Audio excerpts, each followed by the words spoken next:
The 2016 Barnsley Model Railway Exhibition was once more held at the Hoyland Leisure Centre over the weekend of the 5th and 6th of November. We were delighted to welcome Barnsley's Mayor Burgess, getting the event off to a great start. Among the other exhibits, she's seen here viewing the O-gauge locomotives on Dub Mill sidings, and this is where we start the tour of the exhibition.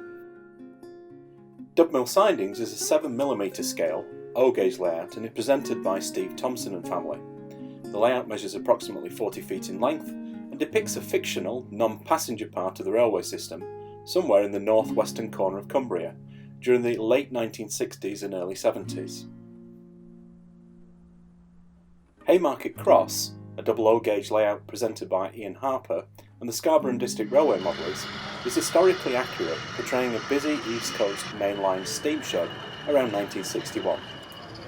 Although fictitious, the layout plan is based on the shed at Scarborough as it was in the mid-1950s.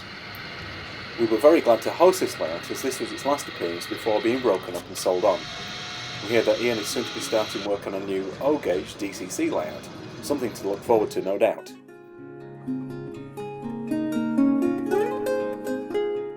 Silkstone Junction is an O-gauge layout built by Ralph Nuttall, depicting a small steam locomotive depot as built by the Lancashire and Yorkshire Railway Company. The scene is set in the late 1950s, and although the location is fictional, it assumes a junction exists where the former Lancashire and Yorkshire Railway met the Great Central Railway, somewhere near Barnsley. Barnsley Model Railway Club presented the Yorkshire Coast Tramway, which is a double O-gauge layout built by our president Steve Watson. Featuring working road vehicles, the model is inspired by the Manx Electric Railway and came about when a miscalculation meant that an additional length of baseboard was required to accommodate a town scene during construction of the club's Castle Ossick layout. A more detailed video of the Yorkshire Coast Tramway is available via the club's website.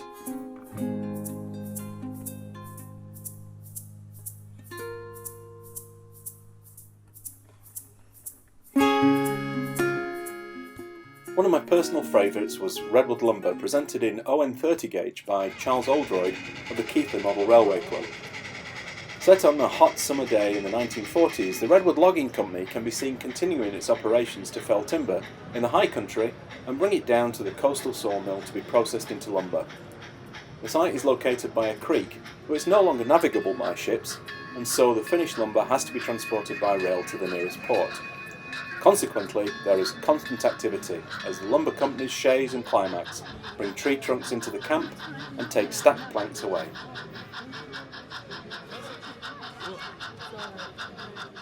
Ena South is a 009 gauge layout brought to us by Peter Abbott and the Ilkeston Woodside Model Railway Club. Ena South was opened by the Great Northern Railway in 1891 for passengers and 1892 for goods as a branch line off the Nottingham Derby line at Ilkeston. The layout shows the operation in British Railways days when passenger trains fictitiously continue to run, as well as there being a thriving goods yard. Coal empties appear and a run around to be taken to the pits. North of England Line, in N-gauge, also brought to us by Scarborough and District Railway modellers, is an award-winning layout of Scarworth Junction, constructed to show scale-length trains running through a typical northern landscape. Featuring 1930s and 40s era LNER and LMS trains on one day, and 1950s and 60s era British Rail on the next, allows the accurate portrayal of trains from both of these periods. Over 325 hand-painted people are going about their daily lives, and eagle-eye visitors will spot many different cameos in and around the town.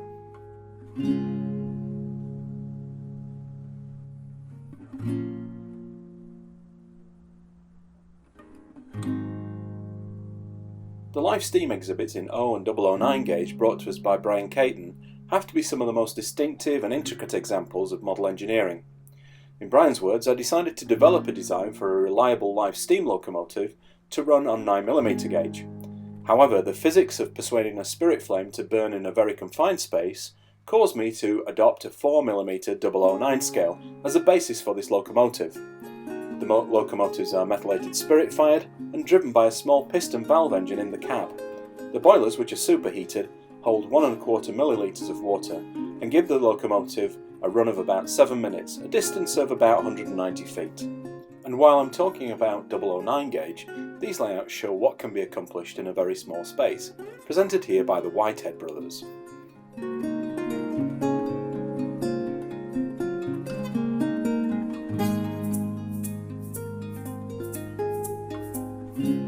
There's also the ability to present specialist collections, this one from World War I by Ron Hurst.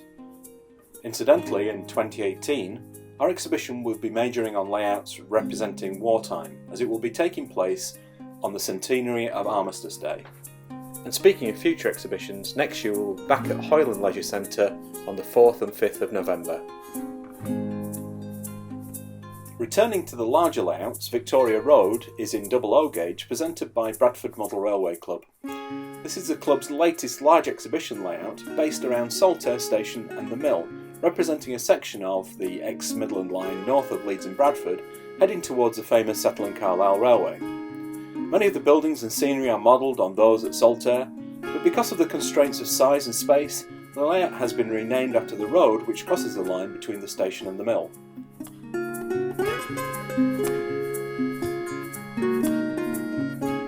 Taylor's Trains is a TT gauge layout presented by David Holmes, a member of Barnsley Model Railway Club.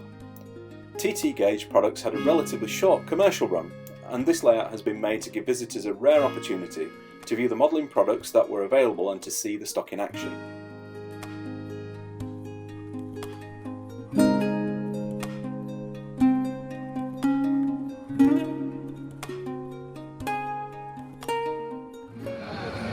Mortonwood, brought to the exhibition by Steve Saxby of Neaps End Model Railway Society, is a 00 gauge model that started life with three purposes: to run a new Helgian rail bus, get back to building track using better components than the copper-clad strip, and be a test bed for DCC automation of a future project.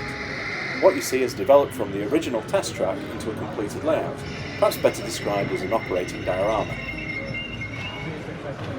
We were again pleased to welcome the National Association of Road Transport Modellers, which was founded in the Manchester area 30 years ago to cater for road vehicle modellers regardless of their age, skills, preferred scale or vehicle interest. The association has active groups in several areas including Yorkshire, with regular meetings and displays.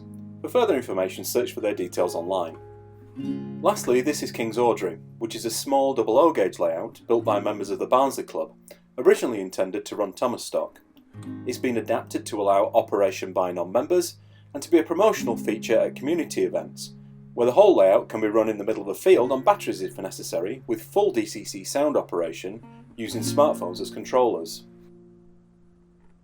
The exhibition also had static displays from our own modellers, a stall selling members' surplus stock, and is supported by local railway interest groups including our good friends from Kirklees Light Railway, Elsica Heritage Railway, and we were pleased to welcome the Cock of the North group from Doncaster and Peak Rail from Rowsley in Derbyshire.